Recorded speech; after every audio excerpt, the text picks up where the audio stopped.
সুখ নাকি পয়সা দিয়ে কেনা যায় না, কিন্তু একটু চিন্তা করে দেখুন তো, সুখী হওয়ার জন্য যে সমস্ত জিনিসপত্রের দরকার পয়সা ছাড়া কি সেগুলি পাওয়া যায়? সত্যি তাই না বলুন? সুখের জন্য যা যা দরকার সবকিছু পয়সা দিয়ে কিনতে হয়, কিন্তু তাই বলি কি অধিকার কেনা যায়? পয়সা দিলেই, পয়সা খরচা করলেই কি অধিকার পাওয়া যায় বলুন? আমার তো মনে হয় একদমই না। কারণ অধিকার পাওয়ার জন্য না, কর্তব্য করতে হয়। আর এই যে দেখুন সোনা পাপার কাঁথাগুলো ঠিকঠাকভাবে শুকায়নি, তার জন্য এখানে খাটের স্ট্যান্ডে মেলে দিয়েছিলাম।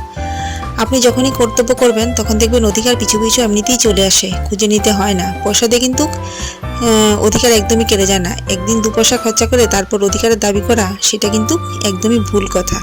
আর আজকে সোনা বাবাকে একটু তেল দিয়ে দিয়েছি, তেল দিয়ে রোদে দাঁড় করালাম, তারপর স্নান করাতে দেখুন জলে বসিয়ে দিয়েছি।